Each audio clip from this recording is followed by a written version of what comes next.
Chapter 77. The moon is exceptional tonight. It hangs there in all its gibbous glory, beautiful and luminous but otherwise useless. The contrast with the watcher is fascinating. The moon changes and moves across the sky, but as far as I know, it remains at the same distance and is boringly inanimate. The watcher exists at a level where distance and size lose their meanings. Under its eldritch influence, lines become curves and curves, points. It is also sapient, after a fashion, an alien beyond anything that exists on this plane. Right now, the strange celestial body is quiescent, but not bored. Never bored. Hesitant footsteps tread the loam at my back. I recline on the park bench and breathe in the scents of late summer. The grass under my feet is brittle and some of the growth around the small clearing is already starting to wilt despite the gardener's efforts. The heavy smell of vegetation is only offset by that of the sea, more pungent. A faint breeze brings me the scent of pines and human sweat. The woman stops at the edge of the clearing and her breath hitches in her chest. The park is deserted at this hour, so we do not risk being disturbed. Yet that same emptiness fills her with apprehension. I am intrigued by the source of light she is using though. It shines an unnatural pale blue, probably some sorcery. The newcomer's aura shimmers and buckles wildly, signs that she is a barely trained mage and a strong one at that. Come closer, I say. For one moment, I think she will try to run. In the end, she chooses to walk to my side, but not too close. I turn to inspect her. She is young, in her early 20s with a candid air that life has not robbed her of yet. She wears a dark dress with a cloak that has seen better days and holds in her hand a crystalline sphere from which escapes the strange radiance. The item is magical, a weak artifact. It reminds me of fireflies or luminescent flora with its organic glow, shining over her traits. I find myself thinking of Constantine.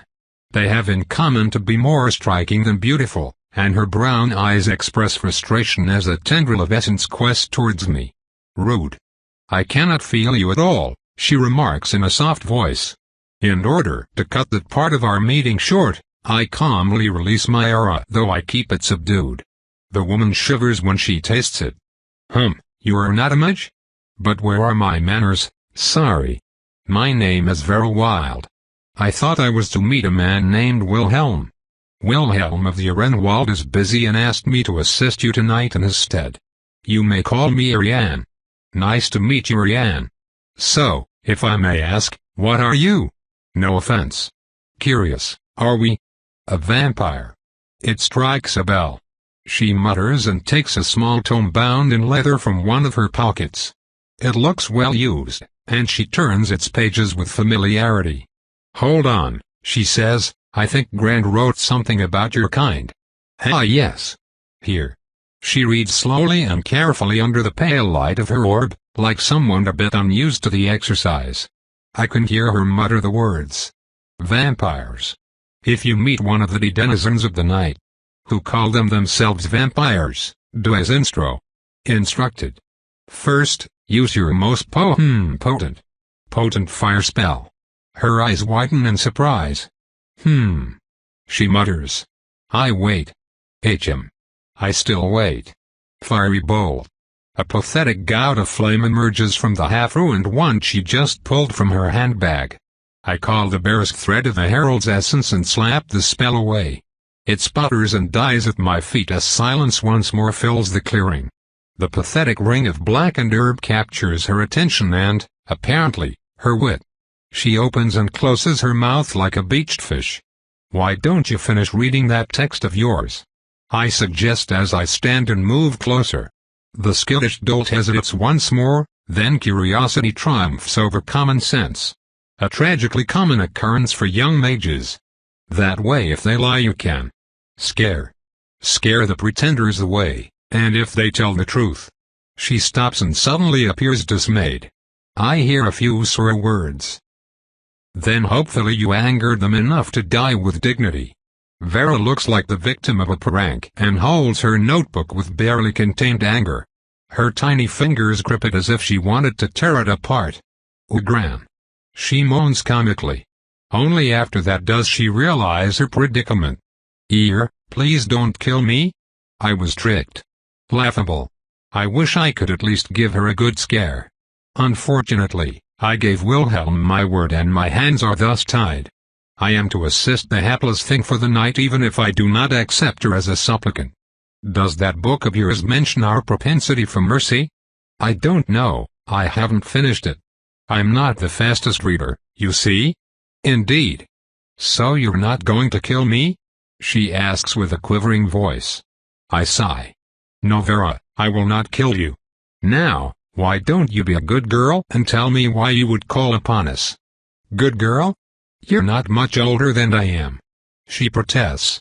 Ah, a true neophyte. You don't know the first thing about vampires, do you? We do not age. You mean you can live for a very long time? I meant exactly what I said. But then. Yes, I answer with a mysterious smile, I am considerably older than I look. She gulps and I find the situation amusing. I am indeed considerably older than I look, just not inhumanly so. No need to tell her though. Let me bask in the glory of my mysterious and intimidating persona. I notice that she's a bit gullible.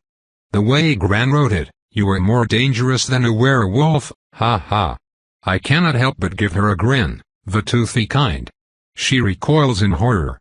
I know I should not waste my time bullying the meek, but she's just too amusing. Nami was right, gloating is our guilty pleasure. We consider werewolves as delicacies, I announced truthfully. Wow.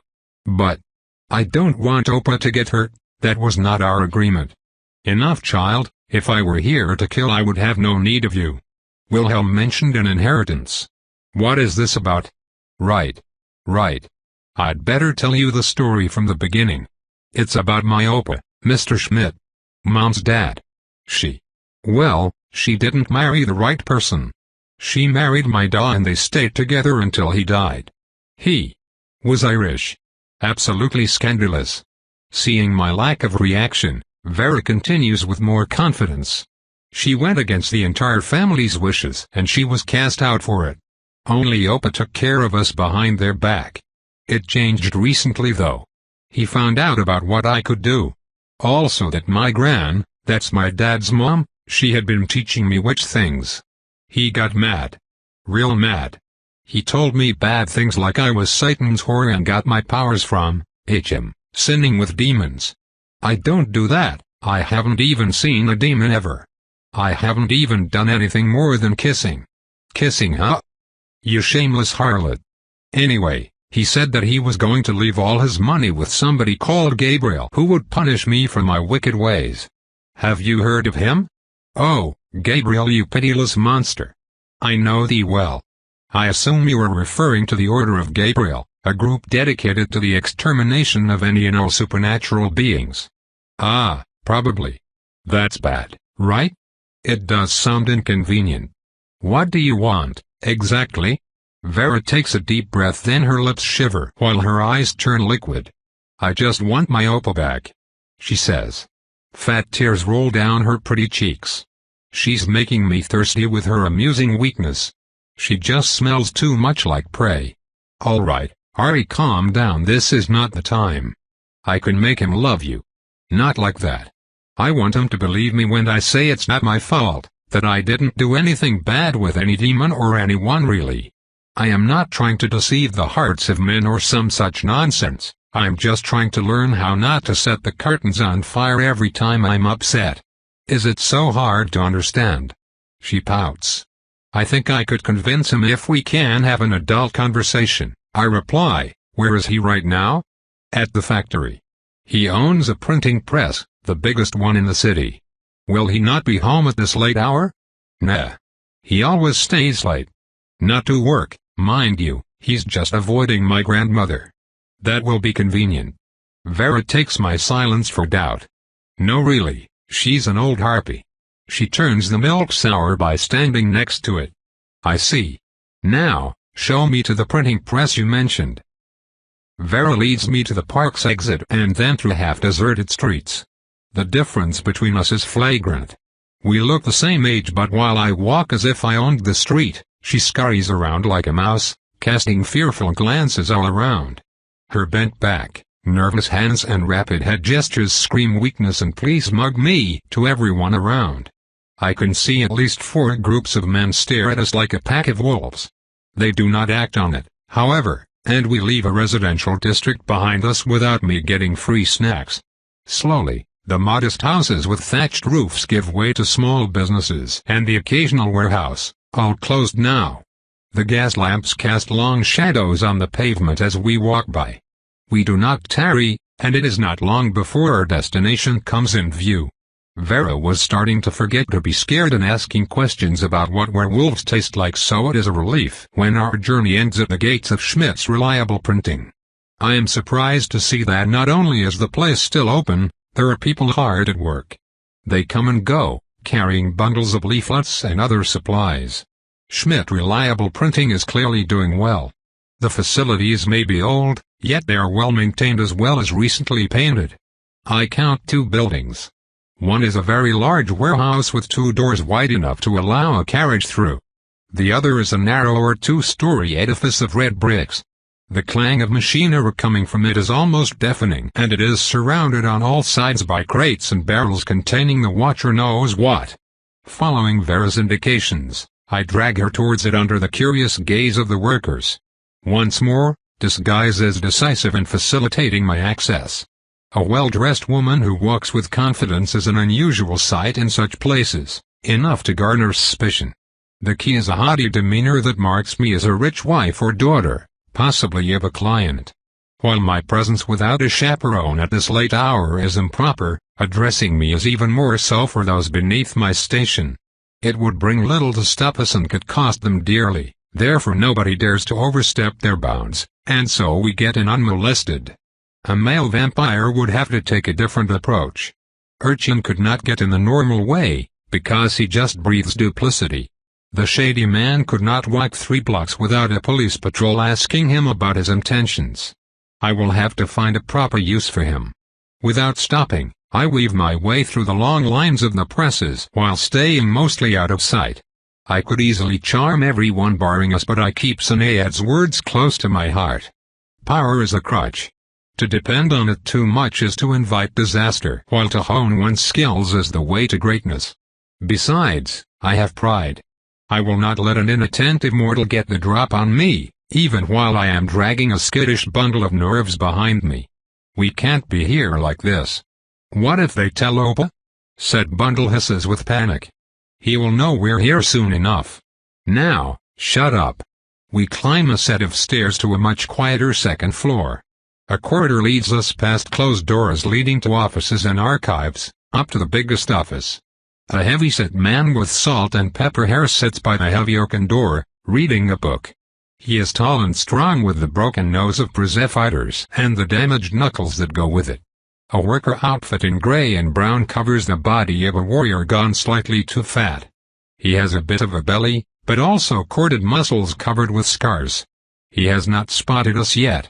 That's Charlie, Vera whispers. He is Opa's strongman. He will definitely recognize me. Oh my God, what are we going to do? This is as far as I can go on bluff alone, at least not without preparation. I keep moving forward without stopping. When we are close enough, the man lifts his eyes and frowns. I can see the onset of cataracts in them.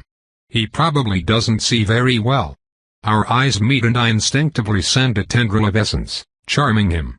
Instead of resorting to brute force, I fan the flames of interest in his book and smother his curiosity towards us. His task is inherently boring, while the book apparently isn't. He dismisses us as belonging here and soon returns his full attention to it. We pass him by and I take a peek out of curiosity. I cannot help but smile. The book cover is protected by an additional layer of paper bearing the image of a pugilist. The content is quite different. I read only a few sentences and realize that Charlie is fully absorbed in a tragic romance involving a woman and a man far beneath her social standing. His eyes widen as she laments their cruel fate. You do you, Charlie. Without knocking, I drag a stupefied Vera through the door and find myself in a large office. The room is clean and smells faintly of cigars. The walls are covered in overflowing bookshelves containing rare tomes as well as ledgers. Two comfortable leather seats face a massive lacquer desk behind which an old man is writing by candlelight. His traits are emaciated, and sad jowls drop on either side of his face as if he had lost a lot of weight recently. His skin is yellow and dry, and his eyes are bloodshot. White chaps hang sadly by his side, and the bald pate on his head is covered in liver spots. He puts his plume down and massages his eyes with a gnarly hand before looking at the intruders. He frowns when he spots us, then his expression turns horrified when he lays his eyes on his granddaughter.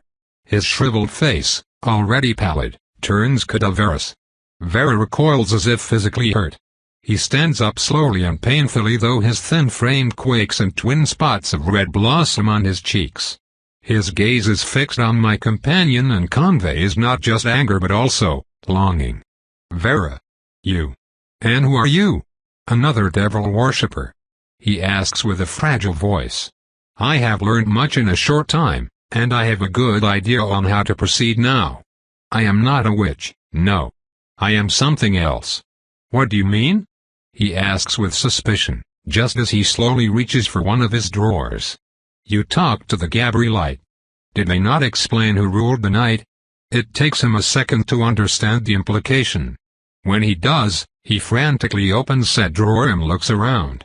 It takes him a few moments to find what he was looking for, and when he does, he jumps backwards as he realizes that I am now sitting in front of him, lazily inspecting a talent. He did not see me move. Stay away. Stay back, you devil. He whimpers. His face twists in pain and he reaches for his flank. Opa? Vera asks, with tears in her eyes. She is shared between the desire to help him and the fear of his wrath. Schmidt brandishes a cross and waves it around. We fail to scream and evaporate. I tug a bit on a finger and blink when it feels good. It appears that I am not entirely recovered. Finally, the old man's breath calms down and he swallows nervously. Why are you here? He asks. Please, Mr. Schmidt. You know very well why I am here. Are you the one who set her on the path to damnation? Nonsense. Magic is an inborn trait. Wickedness has nothing to do with it. But the order said. The order lies when it suits her purpose. Your granddaughter is not lost. She was just born with an unusual disposition. But the Bible says I should not suffer a witch to live. Also that he who is without sin should cast the first stone. Yes? It amuses me that I can quote the book if I am vague enough. But she has lain with. No, I have not. Vera pleads with powerful emotion. Opa, please, you know me. You have to believe me, I am still untouched. I would never do such a thing. Please, it's still me. The old man is now equally distressed. His own eyes shine with unshed tears, but soon, he steels himself and turns back to me. I do not know what you thought you could achieve, but it will not occur. You must both leave, before I have Charlie cast you out. Vera, I love you still, my little cat. I will not report you to the order, yet I fear it is too late for you. Depart the city. Please. I think not, I reply, gathering his attention. I am only getting started. To make my point, let us see what Charlie thinks about all of this. Even now, the crossover pushes me back and grates against my essence. The warning it gives is no weaker than before. If anything, its power has grown like mine. The silent threat still carries the promise of oblivion, and with it, a subtle taste of ash. Charlie, however, is unprepared. I slowly lean forward and grab a small bell from the desk. A simple shake and the light chime summons heavy footsteps. The door opens and the burly bodyguard looms in, his eyes widening in surprise before growing dull under the full strength of my charm. I showed the carrot in the person of Vera. Now comes the stick. I am not sure Sinead would approve of that last sentence. Oh well. Charlie. Join us, I order with a pleasant voice. My captive blinks owlishly and comes to sit in the empty chair by my side. I stand up and walk behind him before placing both hands on his shoulders. Schmidt watches me with apprehension. His knobbled hands clutch the cross like a drowning man to a buoy. You're dying, I announce without preamble. No. Vera screams. She rushes to the old man and hugs him with the strength of despair, making him wince a bit. He looks brittle next to her. Fading. She could squish him if she held him too tight. Eyes still fixed on me and Charlie, the old grandfather reflexively leans into the embrace of the one he trusts. They form a nice contrast and I commit this image to memory to paint it later. You're dying, I continue, and you want your inheritance to be put to good use. You were approached by a man who said the order needed you and it took little convincing for you to appreciate the need to defend mankind. You were already witness to Vera's strange abilities. Am I correct so far? Why yes. He said that the fight against the forces of darkness was raging. Correct. We fight a war that cannot end. They are without number and we are without limits, and so generations after generations of fighters fall to this conflict. There is something you should be wondering, however. Something obvious. His mind is keen, still, and he immediately understands what I am getting at. Why do we not rise against you? Correct. Why does the order maintain secrecy? Why does humanity not unite in a great war to purge us from this world? Can't you guess? Silence. Your kind is not as pure and disinterested as you think. There are millions of magic wielders and many of them are born to mundane families. We vampires are few but we have influence over a great many things, and you would be surprised at the number of rulers tempted by the eternal life we offer. An open conflict would be apocalyptic and there is no guarantee the order would end up on top. And so, we continue our secret war, age after age. I have their full attention now. There are unspoken rules, of course. One of them is that mortals who do not know of this conflict are mostly left alone. We do not lay cities to waste, slaughtering people in the alleys. If you join one side, however. I grip Charlie's shoulder harder. He moans softly as my talons pierce his skin and draw blood. I relax before I tear into the muscle, though the damage is done. Both Vera and Schmidt stare mesmerized at the expanding red stains on the man's shirt. The bodyguard is as glassy-eyed and unresponsive as before. You forfeit your immunity, I continue. You think you are doing humanity a favor by leaving the fruits of your labor in the hands of its defenders? You are not. You merely lay the burden of combat on the shoulders of those you leave behind, like our brave Charlie here. I lift a talon and place it directly under the man's right eye. The needle sharp and digs into his skin. I drag it down, leaving behind a bloody furrow. I cast a light glance at Vera as well. She does not see it, but her grandfather does. They will be the ones who pay for your decision. I am sure that your friend in the order will speak of sacrifice and safety in number. You already have an idea of how safe you are. As for the price to pay, ask yourself this: if a man dies without a choice because of your decision, is he your sacrifice or your victim? You already know the answer. Schmidt's throat bobs as he swallows. His voice is calm now. He has gone beyond fear, to the cold place where one stares the Reaper in the face. Is there a way for this meeting not to end in blood? Yes. What are your terms? Desist. Enjoy your last weeks with your loving granddaughter, make peace with yourselves and others, and leave your company to one you deem a worthy successor. I care not. This is not your war, old man, and it is not up to you to decide who will fight it. Do we have an understanding? Yes. I believe we do. I give you my word that I will not support the order in any way. Will you need guarantees? Your word is enough. You know what will happen if you change your mind. I see. Yes. One last question. If this magic doesn't come from deals with the devil, then where does it come from? I have a theory, actually. Loth had scholarly books that spoke of Gnotic fields and soul and some such. I believe the answer to be significantly more prosaic. Nobody knows for sure, though I suspect that some ancestors had children with fantastic creatures. Like gnomes and kurgans? Yes, I answer, thinking about a very specific bright-haired and absolutely scandalous individual. It remains a hypothesis that I do not have a way to verify, I continue. A scientific-minded monster, Schmidt remarks ruefully. That was all, thank you for your answer. Then I'm off. Remember, we will be watching. I already gave you my word, the old man growls, idly caressing his granddaughter's hair. They have things well in hand, and my work is done. Vera gives me one last grateful glance as I exit and release my hold on Charlie. Funny how she doesn't realize that I implied I would kill her. Oh well. Now the situation should be comfortably heading where we want it. I did not perceive any lie in the old man's words, and if he changes his mind and goes back on his word as mortals are wont to do, well, I shall visit again. Chapter 78. I take one last look at the note in my hand. It contains an invitation to visit the 26th Dorser Alley to meet an informant regarding mentors of the mystical arts. I had been looking forward to learning magic, so the letter was welcome. The problem now is quite obvious. There is no 26th Dorser Alley.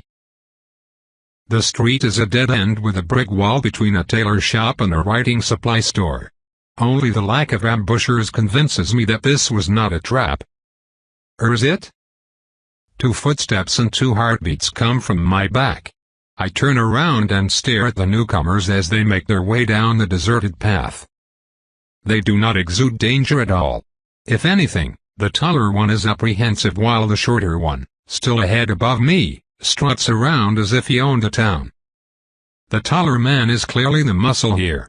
He has the keen eyes and clean make of the mercenary rather than the common arm breaker. He checks corners and roofs with experience, but no matter what, his attention invariably returns to me. When it does, he frowns and displays signs of incredulity. Intriguing. The second man is queer.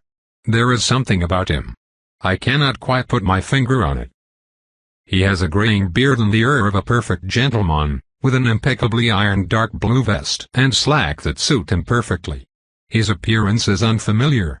And yet. The man stops a few paces away from me and extends his hands disarmingly. His smile is smug beyond reason. In fact, his behavior screams amused superiority and condescending confidence in a way that I have only ever seen. Oh no. It cannot be. I extend a trembling claw at the man and hiss in anger. You. Arg. Tut, puppet. Manners. You are embarrassing me in front of my friend. Sinead. You dare. Do you know what this town is? Vampire Central? Bloodston? It's the last place you should be. I swear to the Watcher, if you get caught stupidly I will drink you dry before I let the others have you. Oh so sweet, my precious puppet, but fret not, I took all necessary precautions to mask any hint of my presence. And we are leaving soon anyway. I frown with suspicion. We are? Yes, on a glorious quest to save one of my kin. He is being transported as we speak across the ocean deep. We will have to engage into a tiny bit of piracy to rescue him. You will have to kill a vampire, I'm afraid. I am not sure this is a good idea. Not while I finally gained some legitimacy. He is a distasteful man who enjoys torturing his prey before drinking. Your point? Ah, your heart truly is cold. He is also a Lancaster known for his tendency to go after his foe's human entourage out of spite. On one hand, the risks. On the other hand, the return of the dread pirate Ariane the Bloodthirsty, Queen of the Waves. Let me just make a few arrangements and summon some interesting help. We do not want to leave witnesses, right? Sinead's smile would make any mortal tremble. Captain Smollett's tale. It had been a bad year. The night carried an unseasonably cold wind that chilled Captain Smollett to his very bones. It had been a bad year, and it could still get much worse. Frowning, the man knocked on the wood of the railing for good luck and kept an eye on the endless expanse of waves before him. A passing gust tried in vain to alter his unflappable countenance. Captain Smollett of the Blue Jay may have fallen on hard times, that was true, but he would never forfeit discipline nor manners. No sir. And not honor either. As for tradition. Some things had to be sacrificed. It all started with the Compromise Tariff of 1833. Congress had passed a bill to reduce taxes on import to a more manageable level. Some businesses had flourished, mostly in the South. Some others, which heavily depended on protectionism to be viable, had collapsed. Such was the case for the Blue Jay's main employer. To make matters worse, one of his ship's two masts had split right in the middle during a particularly vicious storm, forcing her into dry dock so that she could be repaired. Now his Blue Jay, his beautiful schooner, was at risk of being lost through bankruptcy. It was all because of bad luck. Desperation had led him to consider employment that he would have scoffed at a few months before. Now, even the notoriously underpaid sailors threatened to leave his ship. There had been no choice but to accept Simon Need's proposal. His letter of marque had been genuine, as far as the captain could tell, but the very act of privateering was distasteful and the guests Need had brought on board. There were 10 mercenaries trained to kill. Smollett knew that kind. They did not look at you so much as through you, and it only meant one thing, that when lead would start to fly, they would lodge an inch of steel in your gut like some shovel loaf in the oven. Clinical. Uncaring. They patrolled around the ship in pairs like bloodhounds and never mixed with the rest of the crew. Need himself was entirely different. The man cheated at cards, the captain was certain. As sure as the sun rose in the east. And yet his men did not care because he did not cheat to win but to make things more interesting, more alive. Every night now, the men off watch would gather around the table on the lower deck and throw their fates and fortunes on the table, at the mercy of painted paper and bone cubes. Spades and hearts would mix with numbers in an unholy dance under the greedy eyes of breathless spectators. They would scream and moan and laugh until drunk with emotion. With feverish fingers and wild abandon, they would count coins and tokens and throw them with panache and far too little thought. Princes and first sons of merchant houses could not match their flair and passion. Glittering casinos could not match the fire burning in their veins nor the madness in their eyes, while enthroned in the midst of those improvised bacchanals, Need himself would govern like a sultan of old. He would needle here and tease there. With one of his words, fortunes would change hands, then again in the other direction, but no matter how much they lost, they could never stop. Every night the players were back, and every night they would throw themselves at the game as if their life depended on it. And then there was the woman. A woman. On his ship. It was a non-negotiable clause of the contract bonding Smollett to the service of the enigmatic gentleman. The strange lady would be on board, and that was it. She was a quiet one, and that worried him greatly. She would only come out at night and walk the bridge under the fascinated eye of the sailors at work. She would wear a proper dress that left nothing uncovered and yet hinted at a great figure. The others looked at her with more adoration than lust. She was unattainable, as ethereal and distant as the North Star to rustic seamen unused to the fairer sex, for the only gentler contact they had were their relatives and the shore harlots, ugly things who would spread their hairy legs for a quarter a pass. She might as well have belonged to another species. Perhaps she did. The others would only steal glances, but he did not have to. She was beautiful, of course, with hair like ripe wheat and eyes the color of the sky at summer's height. Her skin was fair and her manners graceful, and yet there was something odd, something that grated him. It was her demeanor. His men saw her and thought she was an aristo, a blue blood or some such. Smollett knew it was a lie. He had attended wealthy parties where the richest scions of the land had gathered to intrigue. He had seen them, and they had not been her match. They had lacked the predatory grace, the unnerving movements and the perfect poise. She was something else. The woman would walk on the bridge with an incongruous tricorn set on her pretty head, singing a queer song. It stuck to his mind like shells to a keel. She sang it with a beautiful voice, and slightly off-key. The whole thing was eerie and captivating. Here 12 poor men remained on a sinking frigate. So many lives were lost to a dreadful pirate. Neither tide nor the sky gave the crew no quarter. Off the coast of Cuba they would meet their maker. Ooh, off the coast of Cuba they would meet their maker. As she sang, she would brush the railing and look out to the sea, where Smollett knew there was nothing, and follow some phantasm with a knowing smile. She was doing this right now. As he watched, Her hand stopped on something and flicked it away with such speed that for a moment, he believed he had hallucinated the gesture. Then she resumed her stroll, humming under her breath. Smollett stepped forward as soon as she was away. On that piece of familiar railing used to be a stuck nail. The captain had damaged the sleeve of his favorite jacket on the protruding piece of metal, months before. It was gone now, as well as a long sliver of wood. Someone had dug a ghastly furrow through the salt-encrusted oak. Smollett closed his eyes and prayed. The ship had been moored for a day. Smollett had barely slept. In a dream, he had spied Need overseeing a game of poker below decks. In front of the players, there had been no coins, nothing but tiny pearls emitting an incredible radiance. They were souls, he knew with certainty. The maddened sailors were betting their souls on the game, spitting and screaming and frantic as they played. Then Need looked up and his eyes were no longer brown but a pale amber, and lo, on his head grew a great pair of horns. He had woken up in a jolt, clammy with cold sweat. Breathless. No amount of prayer nor alcohol had allowed him to catch a wink after that. Now the Blue Jay bobbed up and down at the whim of the waves, hidden behind a low island. Need was no longer overseeing his games. He was waiting for passing boats, and each time one would, he checked his compass and shook his head. Smollett had caught a glimpse of the strange contraption, and one thing was sure, it did not point north. Sorcery. Smollett was sure of it now. There was vile wizardry at work. He was harboring devil worshippers. He would have liked to rally his crew and throw the disgusting heathens overboard. Alas, most of them were already under the spell of Need. Curse him.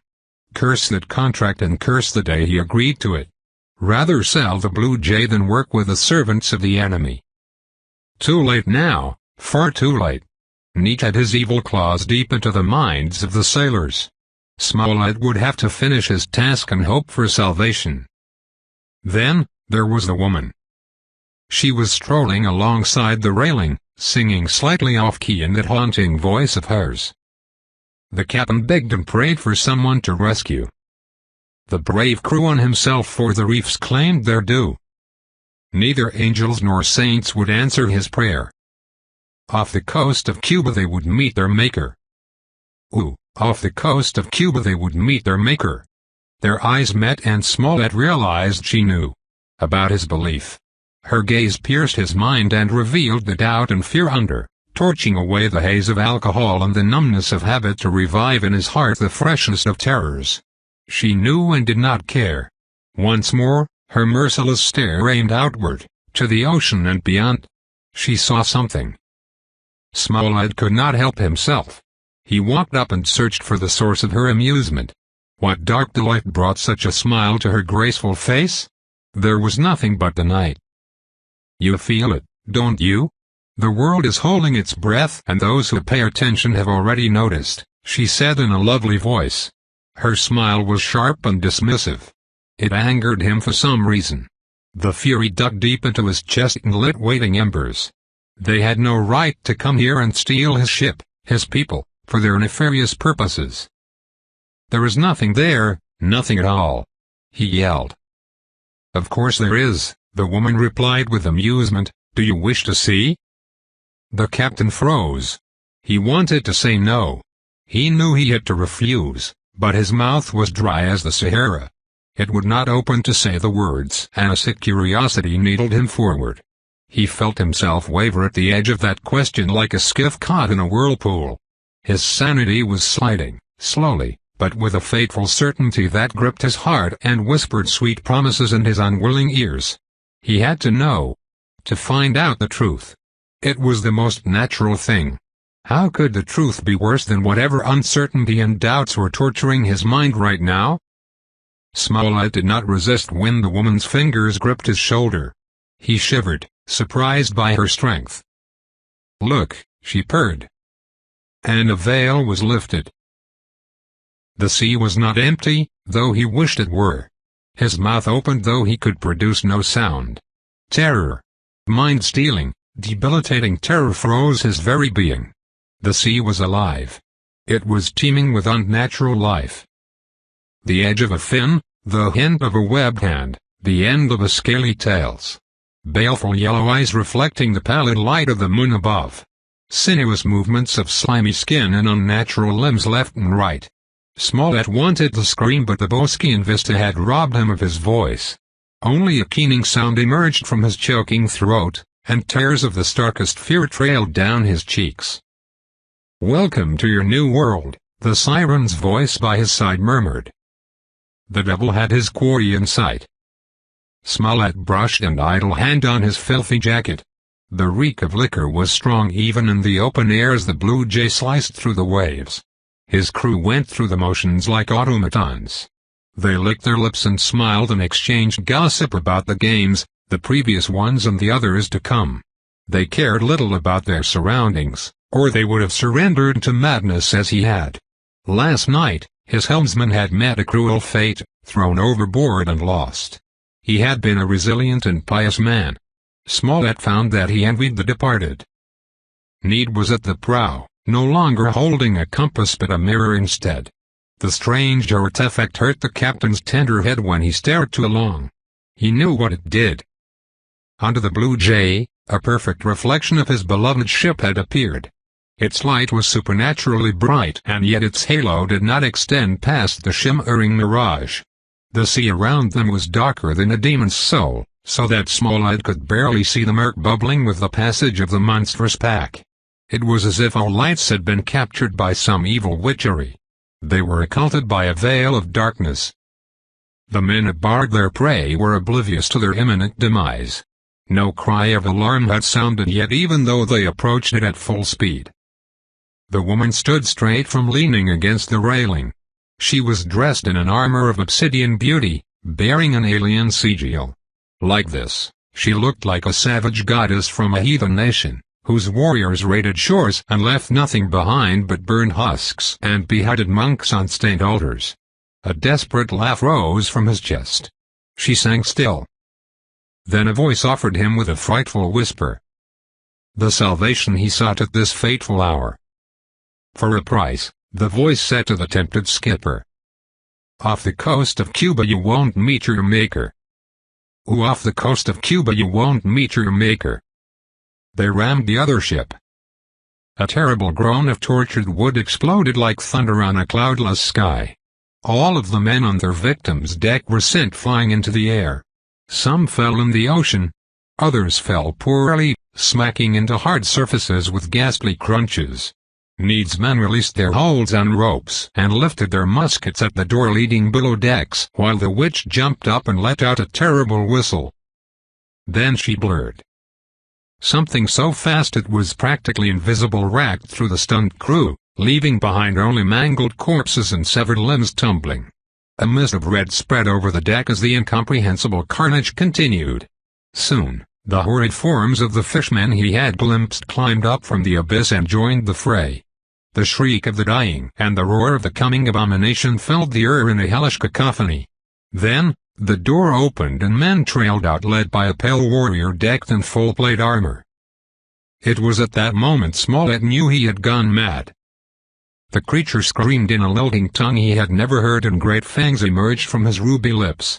The challenge was answered in full by a terrible deflagration as Need's entire team fired upon the newcomer.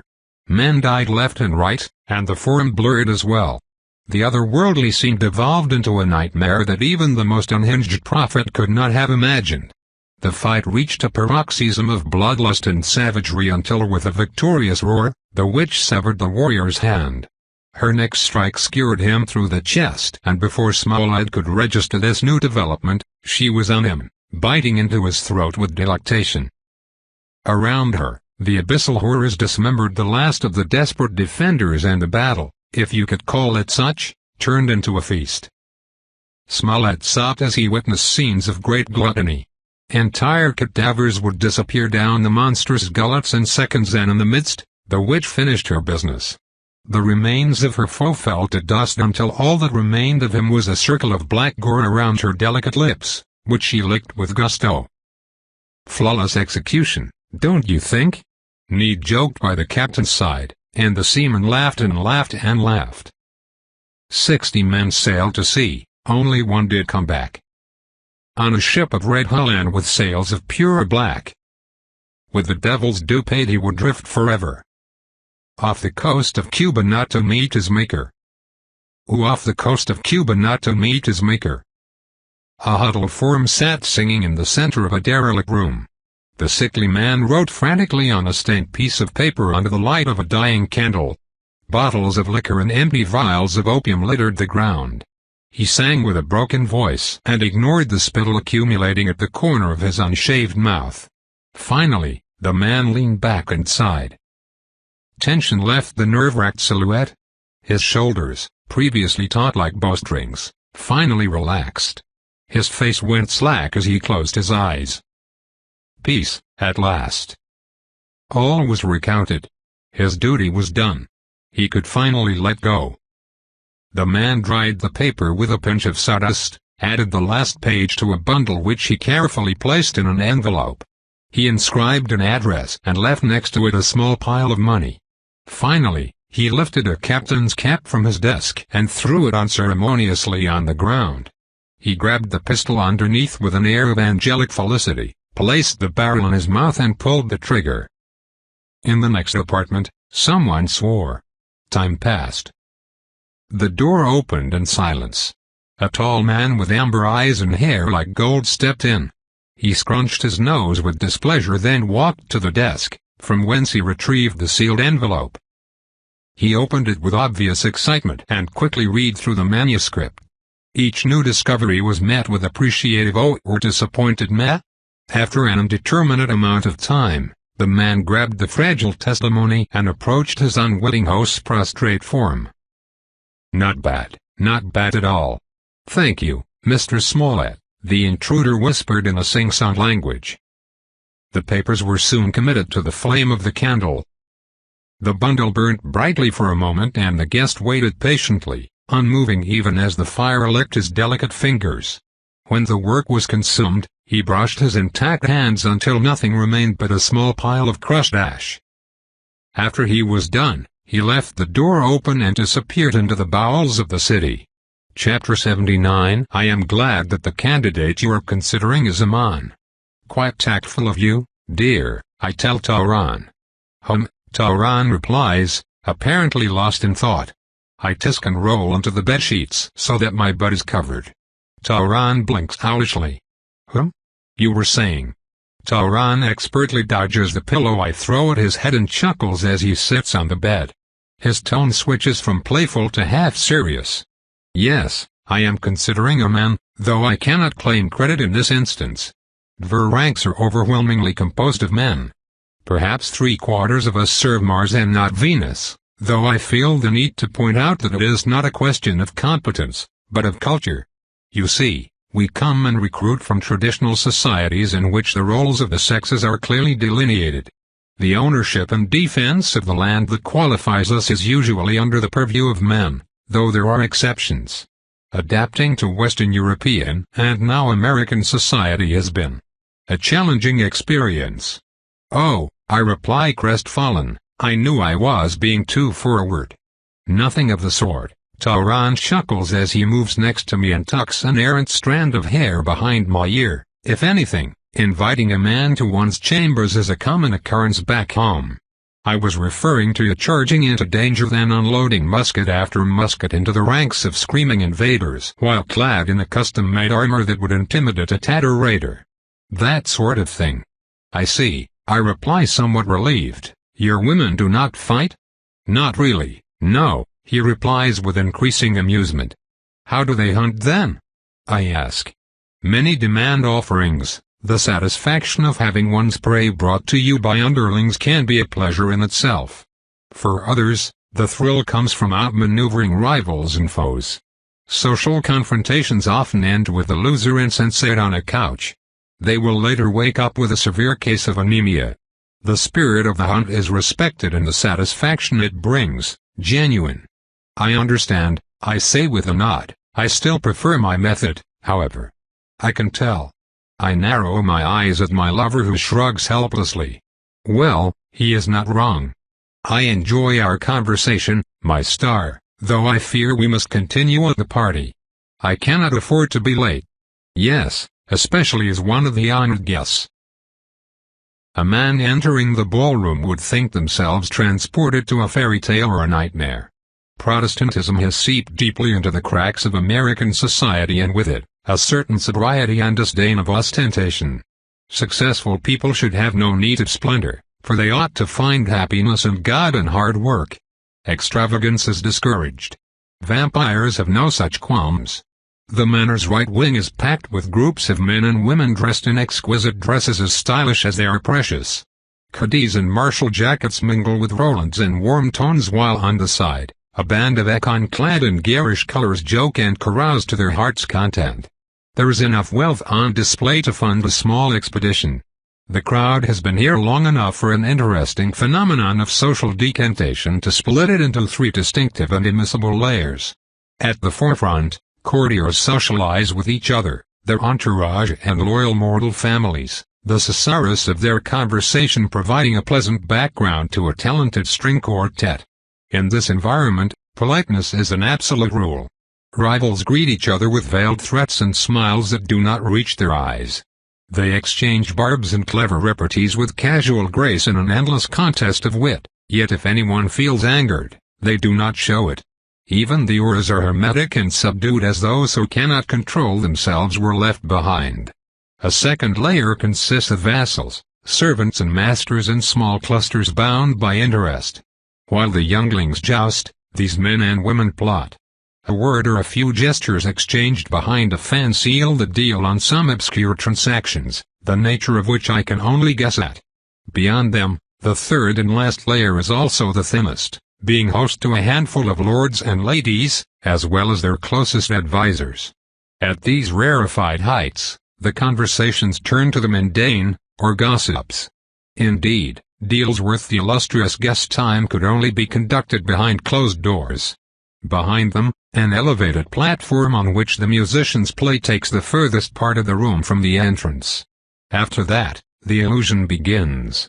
Since the mirrors at the end of the ballroom only show half of the revelers, the reflection does not match reality and space seems to go on forever. It is as if the matter outstrip even the palaces of Rome or London, becoming a castle of mythic proportions. We first make our way layer by layer, coming across Cadiz and Roland, who salute me rather coldly, Econ, who salutes me too warmly, and even new Lancasters, who I assumed would salute me not at all. Their polite greetings surprise me until I remember that with Moore an outcast and their territory in shambles, they have a vested interest in starting anew. After what seems like forever, we end up next to Safar and Jarek. If I had been alone, etiquette would have demanded that I stayed with my peers. As Tauran's companion, however, I am expected to remain by his side. I do not mind it this time, as I expect my peers would have subjected me to a proper interrogation. Masters already know what will be announced, of course, yet none would waste an opportunity to extract a few useful tidbits from the mouth of one of the lovers of tonight's main actors. Lost to contemplation, I allow Tauran to guide me through the crowd until a lull gives me the opportunity to assuage my curiosity. Are there any vampire musicians around? I whisper in Tauran's ear. Despite the guest's delicate hearing, it is customary to act human. Besides, picking a voice among so many can be taxing. There are, but they do not perform in such functions. No self-respecting courtiers would agree to be just background entertainment. I see, I answer while I watch Jarek and Suarez apparently agreeing to a spar. The mood among the lords and ladies is lighter than anywhere else. Naturally. At this age most enmities ended with one or both opponents dead. You will find that after a while, even bitter foes can become friends.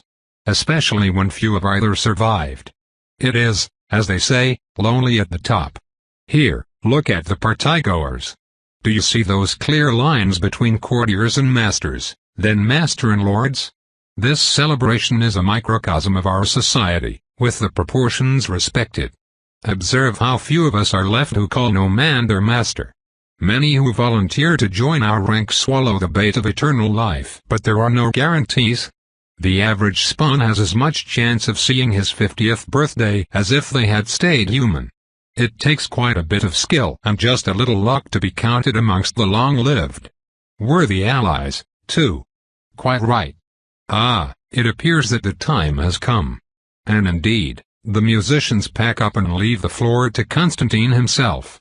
The progenitor, flanked by Melitone who saved me from the torturer, climbs the 2 steps to the platform and faces the crowd with dignity.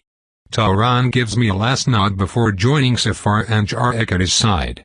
Silence is quick to come.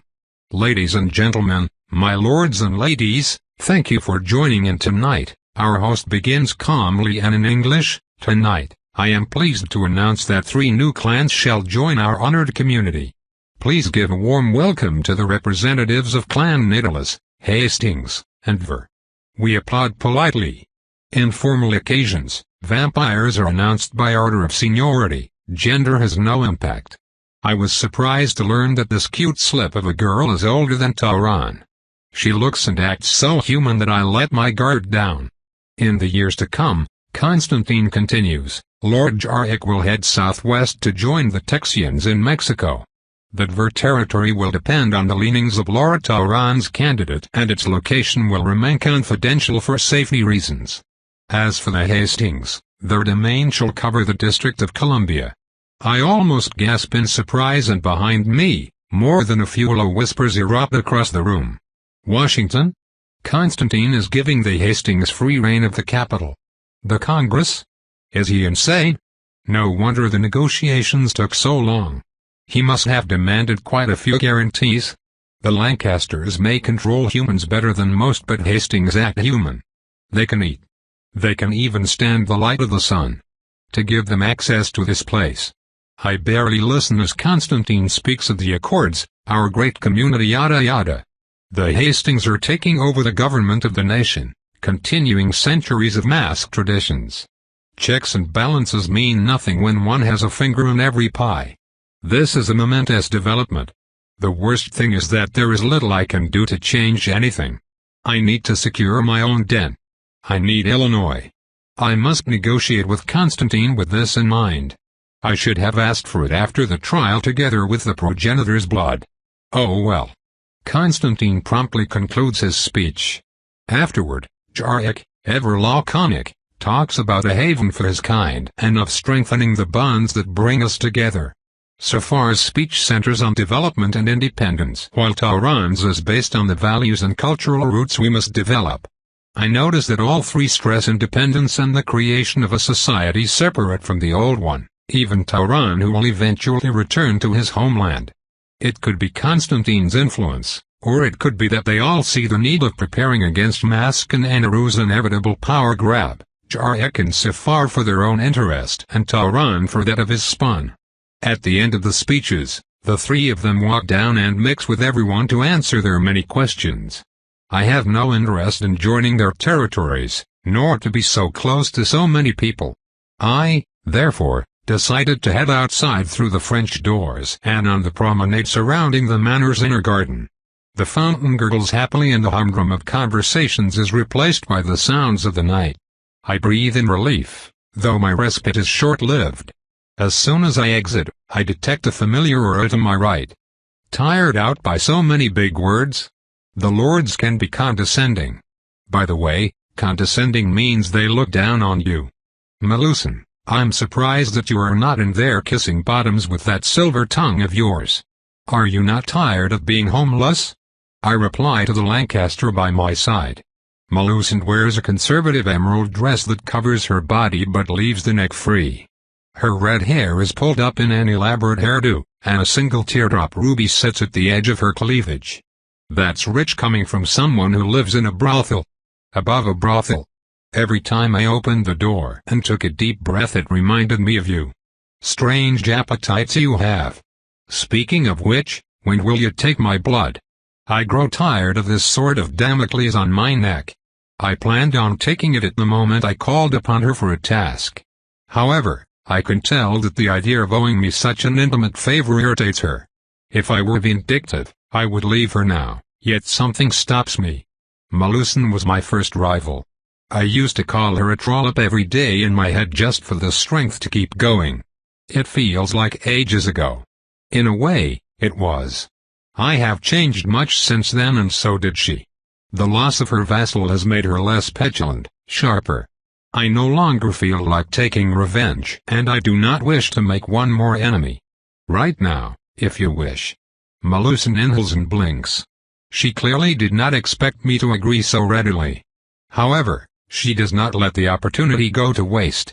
Over here, she says, and I follow her to an alcove in the promenade. She sits first with dignity and I join her promptly. At first, she will not meet my gaze, then all of a sudden she frowns and glares at me. Don't kill me. I won't, I reply, offended. I do know why she is like this though. It takes efforts to surrender oneself so completely, and to do so to a rival is a terrifying prospect. Let's get this over with, she declares, and bares her neck to me, eyes closed. I lean against her. She has a pleasant scent and her hair tickles my nose. Her skin is very pale, and no pulse moves her blood. I lick once to numb the pain, making her sigh in the process, then bite down. She is powerful with a little bit of that color that I associate with mages. To my surprise, memories start to surge. Surrounded. I need to hold on just a bit longer so that the others can escape. The Lancaster vampires caught us off guard, but if the children can reach the main base, not all is lost. I just need to hold the shield. Just need to hold. 1 more minute. 10 more seconds. Just hold it together, Melusan. You can do it. You can D. Master is dead. She was found guilty of supporting the Jacobites against clan lines and got executed as a result. They put all her spawn in cages and made us watch. It hurt so much. Now we are being shipped to the New World. Only Lambert is truly by my side. The rest are either broken like Caitlin or just plain useless like that Francois Sow. I planned to kill Arthur on our 3rd night together. Then we talked for a while, then we made love. He knows what I am because I naively revealed it to him. He said he did not care, and now I have a vessel. I think I like it. He makes me feel things I had long forgotten, and for the first time in what has been forever, I did not wait for done hating myself. The world has turned upside down. That Devour Twit proved herself cunning and merciful. She spared me so that I can take revenge on my kin. Nothing makes sense anymore, not since he died. I don't know what to do. I only know that I can't return to England. There is nothing left there for me. An exile from the land of exiles would just be a laughingstock, a living cautionary tale just good enough to be bent over for the amusement of mortals seeking a thrill. Never. I will stay here and rebuild myself for life.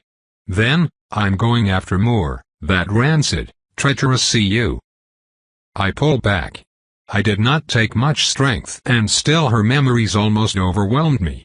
Both Melusan and I shudder and we move away from each other. We stay there for a while, me processing what I saw and her possibly recovering from the ordeal. After a while, I wordlessly offer her a tissue and she wipes the little dark blood there is. I look around awkwardly. The garden is now home to a few groups of guests seeking privacy. Now that the main event is done, the celebration has spilled over into the surroundings and no doubt into the bedchambers as well. What marks me the most is the absence of guards. They would be everywhere back in the dream, always visible to remind both employees and customers that security is enforced, with or despite them. Doesn't look secure. I comment idly. It is, Melusan replies without emotion. This is one of the most secured locales in the entire continent. How so? I ask with curiosity. Melusan narrows her eyes once more, so I just wait to see if she is inclined to answer. After a while, she shrugs, her green dress slightly shifting on her white shoulders. I do not need to explain how this place is secured at night. During the day, the different guest security forces will secure both the valley and the manor. There's only one very narrow way up. Anyone trying to infiltrate our base would have to slip by 200 well-trained soldiers, 400 now if we count every clan's entourage. Those trying to force their way through would have to assault this choke point against well-equipped, well-trained and entrenched enemies. It is also common knowledge that Constantine has left many unpleasant surprises in the surrounding forests and the manor cliffs. Should someone succeed anyway, they would need to pass the vault doors leading to vampires' slumbering places. Constantine wakes up quite early, so they would have to contend through this as well. Finally, vampires living in the manor proper are to be evacuated to a secondary shelter at the first sign of trouble. Anyone still here at nightfall would be dead meat. That is not the manor's main defense, of course. Our first and most important tool is intelligence. There are always signs of a great force gathering, moving people, stored powder or bought weapons. That is why the assault on the fortress 30 years ago took us off guard. It required a great deal of preparation and an insider's help. Still, it failed spectacularly. "You know a lot," I exclaimed with genuine surprise. Melusin gives me a dismissive glare. "This is always the first thing you should check when moving to a new den." I was otherwise engaged, I retort with a scowl. Melusin closes her eyes and shivers, acknowledging my point. It appears that she too experienced the tender care of hostile hospitality. Fair enough. And now I will take my leave of you, Devourer. I hope your peasant palate enjoyed the refined taste of me, for you shall never enjoy its match again. True, it had a unique blend of strawberry and entitlement, I fire back. Melusin hisses, but it lacks bite. Our true souls. There it is, Master's gift. It was delivered earlier today by an uneasy Salim who held it at arm's length as if it were a snake waiting to bite. I can tell from the packaging that this is a book, which makes it the second precious tome I have received in a few days, which absolutely means that I am a cultural and sophisticated vampire, and absolutely not the brute Melusin implies I am. Nope. I placed the heavy bundle on my desk next to its companion. Sinead had gifted me with this, a sublimely designed, leather-bound affair dyed deep blue with its title printed boldly in golden letter, as a reward for our short escapade on the seas. I find some of his methods wasteful, but there is no denying the expertise with which he sealed the fate of so many in so short a time. Like Ian, a primer. Despite the laconic title, this really is a one-of-a-kind tome of untold value. Its monetary worth itself is likely more than the entire dream, not that I ever intend to sell it. If knowledge of the book's existence were to spread, it would cause no end of trouble for me. Surveyor wrote this specifically for me. It is a complete guide to their language, including pronunciation, grammar, vocabulary and even idioms. I do not plan on visiting their land ever, especially if Sinead is the norm, and yet beyond the purely cultural value, there is also another one that relates directly to spellcasting. As Loth explained to me long ago, there are three elements to a spell: the symbols, the will and the fuel. In most cases, all three elements are required to bend reality to one's will, though I am sure that the most powerful casters out there can do without the symbol part. The caster's essence provides the energy needed for the working, visible as aura. Essence stems from the soul, and though its energies can temporarily be depleted, they always return, unless one is robbed of their own will. I have heard of external energy sources, and Loth even experimented with an electrum-based receptacle at some point. However, they are extremely inefficient, and one needs essence to start the process anyway. The will of the caster is the beginning and the end of any magical process. It guides the energies and transforms them to suit the purpose of their master. It is that will that alters the world and momentarily breaks the laws of physics, chemistry, and God. The more experienced the will, the more potent the spells cast and the more the mage can achieve before exhaustion inevitably takes hold. Unfortunately for us, our sad reality can only be pushed and bullied so far before she rolls back, smothering the offender beneath her ponderous yoke. To move her thick molasses, symbols are a vital component of the spellcaster's arsenal. It is also by far the most versatile. Spells themselves are mostly incomprehensible. We know fire. We also know through the work of Lavoisier and others of oxidation and a more scientific approach to it. Spellcasters still cannot quite tell how their magic transforms this fire from a natural phenomenon into an almost living entity that chases after its prey like a bloodhound. The causes and effects are more or less understood, but the why remains beyond a veil of strangeness that no experiment can pierce. As such, symbols can bridge the gap between that alien phenomenon and our primitive minds. They act as a translator between the will and the form, or a bridge perhaps. In any case, Symbols are incredible, and many systems were developed over the years by the countless cabals, covens and cults gracing our history to assist casters in their projects. Another element of symbols is one's relationship to it. For a man who has spent his life amongst the arid dunes of the Sahara, finished runes of reindeers and aurora borealis would be of little use. His mind cannot link symbols in his own ideas, and so that alphabet would be a hindrance. No, one's code needs to match one's mindset to be of optimal use, therefore the choice of which system to use is determined by affinity. Of this system, the most basic element is the language. In this regard, my sire favors his mother's system and uses Akkad when he throws his terrible curses. I planned on doing the same since Akkad is our sacred tongue. Now, however, I have a whole new option. I am not a Lycian by any means, and yet I feel a deep connection to Sanayat, their prince. Deception, ruthlessness and the lust for freedom are values that he defends and that I sympathize with. Lycian is a secret language, and although its usage may spark some unfortunate bouts of curiosity, using it to cast spells is far from the smoking gun that the book would be. I am willing to take the risks, for secrecy and for one other reason. Lycian is a magical tongue. I mean it quite literally. I whispered Shirar, their word for darkness, and I felt shadows creeping at the edges of the room. The whispered consonants slithered in the corners like smoky imps and drank the light greedily, leaving the room dimmer. If this is how life works in the land of the Lycian, I almost wish I could travel to the Court of Blue and feast my eyes on the incredible things I could see there. A talented gardener could simply sing flowers to life, or a warrior could scream his enemies into bloody pieces. Incredible. I am giddy at the possibilities, especially now that I have more time to spend on personal projects. My smile falters when I return my attention to the unopened package. Nirari's gift. After a moment of hesitation, I tear off the paper and realize my mistake. I do not hold a book, but a book container. The metallic rectangle is engraved with runes of protection and containment. A circular lock was placed where a title would be, the key already engaged. The key itself is no standard work. It is a circle of silver and onyx without embellishments. Ominous, to say the least. I rotate the mechanism and hear a click. The lock opens and a powerful aura submerges me. Blood. Power. Death. The aura is intoxicating and heady. Treasure. Precious and poisoned.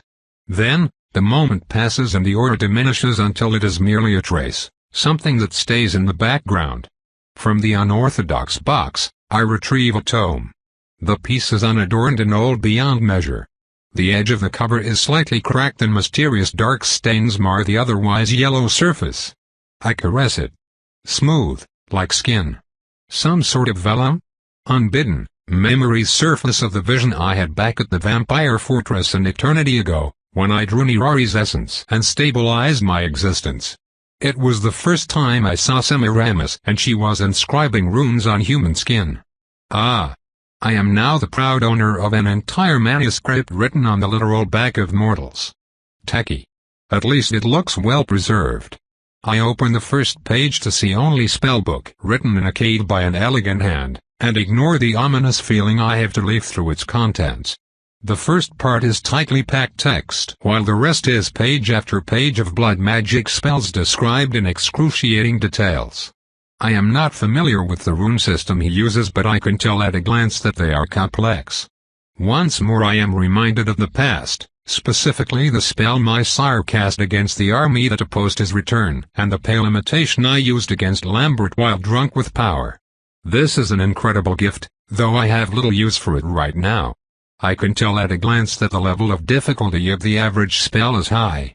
This is not a beginner's book, and it will take me a while to reach the level where I can use any of the spells contained within. I have so much to do. Every night, I practice with Isha's card deck, with the only notable effect being that sometimes when I fight, I can tell what my sparring partner would do next. Every night, I also train and educate a grateful urchin. Mock battles and fights with lords and masters are also common and allow me to experience a variety of styles and techniques, something that I have a great need for.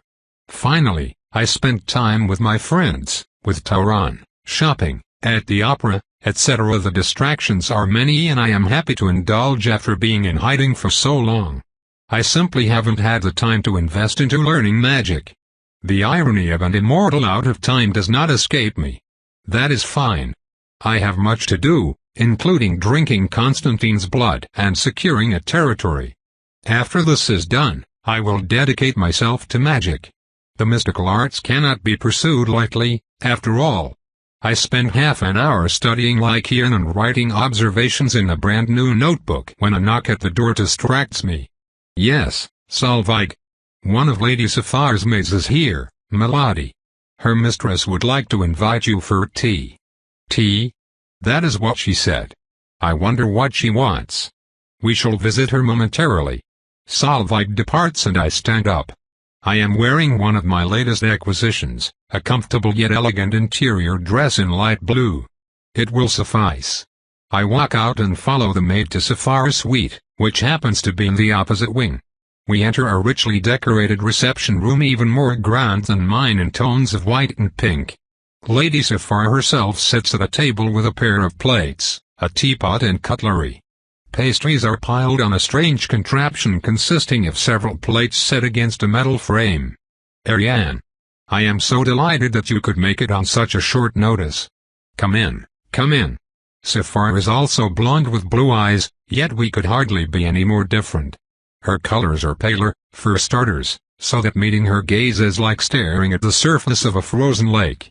She is also a dainty, delicate thing while I am more, well, solid. She looks like a precious slip of a girl that belongs at court or in some seaside house dying of pneumonia, and her cheerful and seemingly awkward personality makes her appear more human. It is, of course, a ploy, and yet I find myself unconsciously lowering my guard. I have to remind myself not to give in too easily. Thank you for your invitation, Lady Sapphire, I reply as I sit. I notice that she placed a teacup in front of me. Would you care for a cup of my own special blend? It would make me so glad even if you only wet your lips. I would be delighted. Lovely. All those conferences are so boorish. Why can't we all discuss around a good cup, I ask? Here, shall I be mother? What? I beg your pardon. I ask, alarmed. Oh, silly me, you are not familiar with this idiom, ha ha. I meant to ask you if I should serve the tea. Oh. Yes, please, if you wouldn't mind. I was really worried here for a second, and how does serving tea have anything to do with a mum? I am suffering from culture shock 10 meters away from my own bedchamber. What in the world? Unaware of minor turmoil, Sapphire serves us both with painting-worthy elegance, each gesture as graceful as the next. Soon, the cup in front of me is piping hot with amber liquid and exudes a delicate fragrance. I pick it up and pretend to sip it, letting a few droplets spread on my tongue.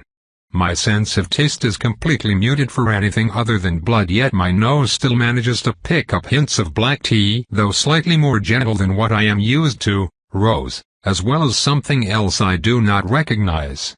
It is pretty nice, I suppose. It smells more fragrant than what I have ever experienced, at least. Sapphire lets me appreciate her tea in silence while she helps herself to a slice of chocolate tart. Her tiny fork bites into the tender filling with surgical precision. Oh, look, it's raining. I suppose we were lucky to have a clear sky for so long.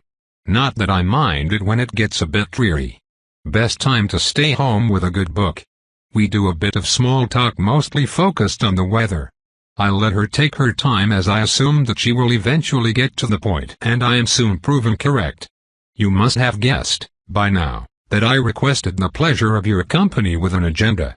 It has not escaped my notice that we are barely acquainted, and yet I find myself compelled to call upon you in my hour of need. You see, I left England with too limited an entourage for the task I shall soon endeavor to complete. I, therefore, request your assistance in taking over Washington, she announces calmly. I hesitate, then decide that I have little to use in explaining my reservation. I am honored by your trust, and yet I find myself already bound to another task. The safety of Lord Tauran, she asks with a knowing look and a sly smile. If I could, I would be blushing now. It so happens that Tauron will travel to Carolina to assist with the making of a soul weapon quite soon. During that time, he will be protected by the Cadiz, an honored guest of Lord Suarez himself. I am sure I can borrow you for a couple of weeks. Oh, and I was led to understand that you have an ongoing deal with Constantine? Helping me would count towards completing the second task. I grit my teeth not to react to that. This would mean that as soon as the first task, Tauron's protection, is completed, I can taste the blood of a progenitor. There is something I would like to ask, I say before I hesitate. Safar lifts a delicate brow which I take as an invitation to go on. I would like your support when I claim a territory. Her delicate mouth forms a perfect O. Our land grab has whet your appetite, I see. I would be willing to support your claim under one condition. Name it. An alliance. I am an old hand at tasks that require a light touch, yet sometimes I find that a more direct approach can bear fruits faster. You want an attack dog? Goodness me, no, nothing so crass. What I want is a friend, and what I need is someone with the disposition to act decisively when the occasion calls for it, and to exercise restraint otherwise. You are that person. Sit me on my throne and I shall get you yours. Do we have a deal? She asks, and I feel myself weighted and judged by her penetrating gaze. Caution, Ariane, caution. I agree in principle, though I must remind you that a clan already placed me under their dominion once and you know how this ended. I will be a valuable partner. I will not be a servant. Quite so, my dear, quite so. I am sure we will accomplish great things together. I'll leave shortly after this with the uncomfortable feeling that I committed myself perhaps a bit too quickly. As they say, one door opens and 10 others close. And yet I feel like by standing without making allies, I would not go anywhere. Someone as savvy as Lady Safar is a good place to start. On my way back to my room, I come across one of Lord Saron's retainers. He bows as I pass and whispers, "Have a care not to be too hasty, milady, perhaps consider why she left in the first place." I look back only to see him walking without pause. So, it has begun. Politics. And this time I will not be able to charm my way to success. Tobe continued. Thanks for listening.